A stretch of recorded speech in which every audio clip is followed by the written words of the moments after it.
Praise the lord. దేవుని స్తోత్రం. క్రీస్తుని దేవుని బిడ్డలారా, ఉదయకాలమున ప్రభువైన యేసుక్రీస్తు వారి అతి శ్రేష్టమైన నామం మీ అందరికీ కూడా శుభాభివందనాలు తెలియజేస్తున్నాను. నూతన క్రిస్మస్ శుభాకాంక్షలు కూడా మీకు అందజేస్తున్నాను. దయచేసి గమనించి గ్రహించి ముందుకు సాగుటకు మీరందరూ కూడా సహకరించవలసిందిగా మనం చేస్తున్నాం. దేవుని వాక్యాన్ని ధ్యానం చేసుకుందాం. గమనించండి. ప్రభుతో ప్రతిదినము అనుదిన ఆశీర్వాదాలు, అరుణోదయ దర్శనం పొందుటకు దేవుడు మనకిచ్చిన గొప్ప ధన్యతను బట్టి దేవునికి వందనాలు చెల్లిస్తూ దేవుని వాక్యాన్ని ధ్యానం చేసుకుందాం. సమయమున గమనించండి. యెషయా గ్రంథం 9వ అధ్యాయము 6వ వచనాన్ని చదువుకుందాం. యెషయా గ్రంథం 9వ అధ్యాయము 6వ వచనాన్ని చదువుకుందాం. ఏలయనగా మనకు శిశువు పుట్టెను, మన కుమారుడు అనుగ్రహించబడెను, ఆయన భుజముల మీద రాజ్యభారముండును. ఆశ్చర్యకరుడు, ఆలోచనకర్త, బలవంతుడైన దేవుడు, నిత్యుడగు తండ్రి, సమాధానకర్త అధిపతి అని అతనికి పేరు పెట్టబడును. దేవుని బిడ్డలారా గమనించండి. ఇది యేసుక్రీస్తు వారి యొక్క జన్మాన్ని గురించి భక్తుడైన యెషయా ద్వారా దేవుడు పలికించినటువంటి శ్రేష్టమైన మాట అన్న విషయాన్ని దేవుని బిడ్డలారా జ్ఞాపకం చేసుకుందాం. ఇక్కడ మనం గమనిస్తే ఆయన భుజముల మీద రాజ్యభారముండును, ఆయన భుజముల మీద రాజ్యభారముండును. దేవుని బిడ్డ గమనించండి. ఈ మాట చాలా ప్రాముఖ్యమైనది. ఎందుకంటే క్రీస్తు జన్మలో గొప్ప మర్మం ఏంటంటే ఆయన భుజముల మీద రాజ్యభారముండుట అనేది చాలా ప్రాముఖ్యమైన విషయం. క్రిస్మస్ అంతటిలో ఈ మాట మనం గమనిస్తే అనేక మర్మాలు దాగిన మాటని దేవుని బిడ్డలారా జ్ఞాపకం చేసుకుందాం.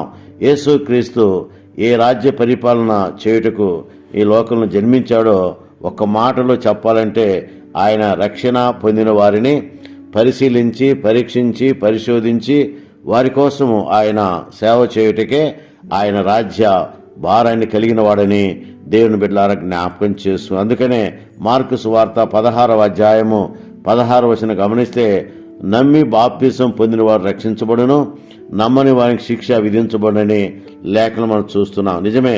దేవుని బిడ్డలారా గమనించండి. ఈ రాజ్యం యొక్క ప్రాధాన్యత ఏంటో క్లుప్తంగా మనం ధ్యానం చేసుకుందాం. యోహాను సువార్త 18వ అధ్యాయం 36వ వచనం గమనిస్తే నా రాజ్యము ఈ లోక సంబంధమైంది కాదు, నా రాజ్యము ఇహ సంబంధమైంది కాదని ప్రభు చెప్పిన మాట మనం జ్ఞాపకం చేసుకుంటే క్రీస్తుకు సమర్పించుకొని ప్రతిదినము ఆయన శ్రేష్టమైన కృపావరాలు పొందుటకు మనము ముందుకు సాగలిగితే దేవుడు మనతో ఉంటాడు, దేవుడు మన మధ్య ఉంటాడు, దేవుడు మనతో కార్యాలు జరిగించే దేవుడని దేవుని మీద జ్ఞాపకం చేసుకుంది. అందుకనే ఆయన మన మధ్య మనతో ఉన్న దేవుడు అన్న విషయాన్ని దేవుని బిడ్డలారా జ్ఞాపకం చేసుకుందాం. ఎందుకంటే ఆయన మన మధ్య కార్యాలు జరిగించుటకే, ఆయన రాజ్య పరిపాలన చేయుటకే లోకానికి వచ్చాడు. అందుకనే ఆయన ఆశ్చర్యకరమైనటువంటి ఆలోచనకర్త, ఆశ్చర్యకరమైనటువంటి ఆలోచనకర్త. అంత మాత్రమే కాదు, బలవంతుడైన దేవుడిని కూడా దేవుని బిడ్డలకు జ్ఞాపకం చేసుకుందాం. సమాధానకర్తకు అధిపతి అని కూడా ఆయనకు పేరు పెట్టినట్టుగా చూస్తున్నాం.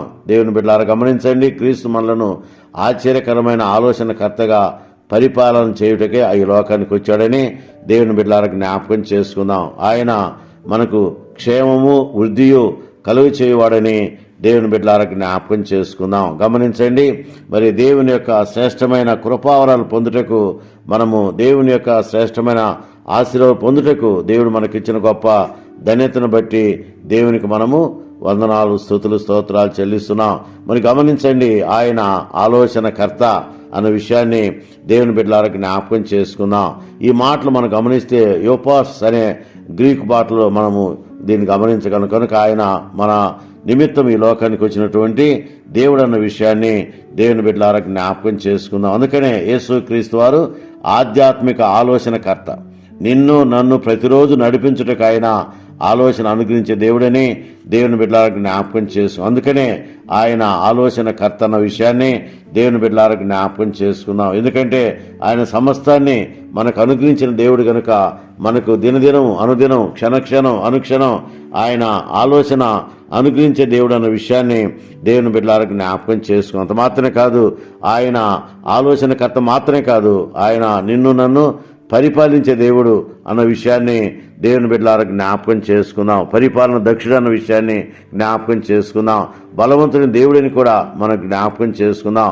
ఆయన సమాధానకర్తకు అధిపతి అని కూడా దేవుని బిడ్డలారా జ్ఞాపకం చేసుకుందాం. ఎందుకంటే ఆయన నిన్ను నన్ను ఆలోచనకర్తగా చేయుటకు ఆయన ఈ లోకానికి ఆలోచనకర్తగా వచ్చినట్లుగా యెషయా భక్తుడు యేసుక్రీస్తు వారు పుట్టక ముందు 7వ శతాబ్దంలో ఆయన ప్రవశించిన ప్రవచనమని దేవుని బిడ్డలారా జ్ఞాపకం చేసుకుందాం. అందుకనే దేవుని బిడ్డలారా గమనించండి, ఆయన ఆధ్యాత్మిక ఆలోచనకర్త మొదటి విషయం.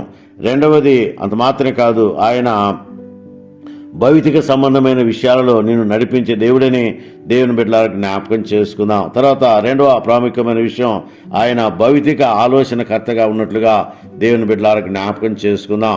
ఇక మూడో విషయం గమనిస్తే, ఆయన నిన్ను నన్ను ఆయన రక్షించే రారాజుగా వచ్చాడన్న విషయాన్ని జ్ఞాపకం చేసుకొని ఈ మాటలు మనము ధ్యానం చేసుకుంటూ ఆయన సన్నిధిలో ముందుకు సాగినట్లు తండ్రి కుమార పరిశుద్ధాత్మ త్రియేక దేవుని సహవాసము మనందరం